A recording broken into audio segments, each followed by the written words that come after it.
Remue ménage. Remue ménage.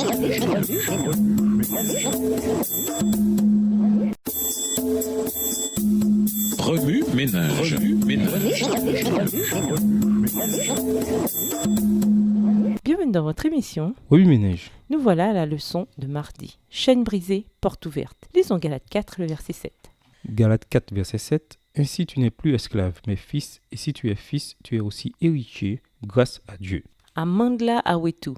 Jamais la souffrance et la force ne s'étaient réunies pour former une puissance aussi forte où bientôt même l'esclavage d'un gouvernement puissant capitula au cri de la liberté. La lutte contre l'esclavage et l'oppression sous des lois coercitives n'est pas une simple histoire que les Sud-Africains racontent à leurs enfants, mais plutôt une bataille qui a laissé de profondes cicatrices sur une nation maintenant favorable à la guérison. L'esclavage de la loi qui semblait élever l'un tout en oppressant et isolant l'autre n'est pas qu'une tragédie au sens propre du terme, mais aussi quelque chose de très réel actuellement, comme au jour de Paul alors qu'il rédigeait sa lettre aux Galates. On m'a dit un jour que l'évangile est saint. Le salut est donc gratuit pour tous ceux qui croient. Quant au reste, Dieu nous conduira.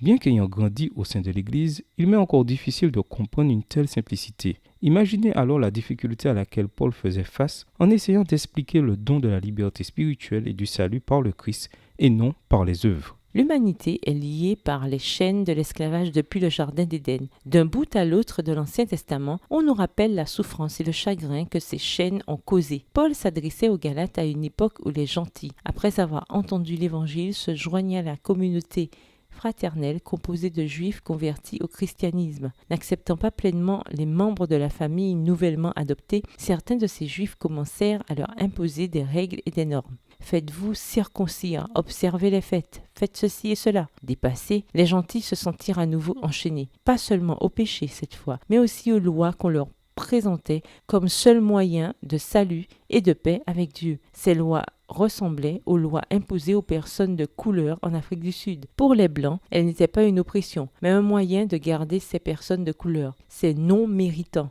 loin des occasions qui n'appartenaient légitimement, croyaient-ils, qu'aux Blancs.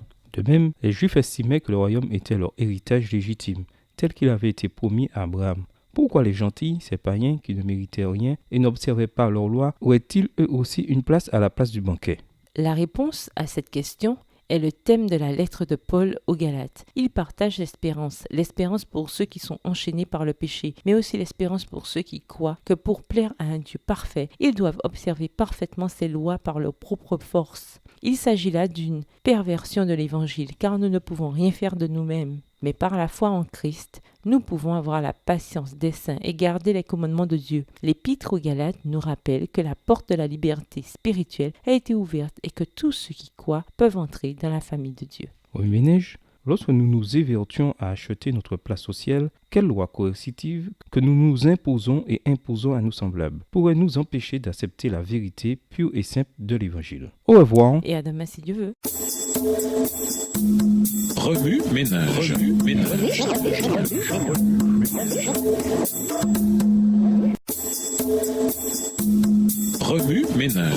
ménage.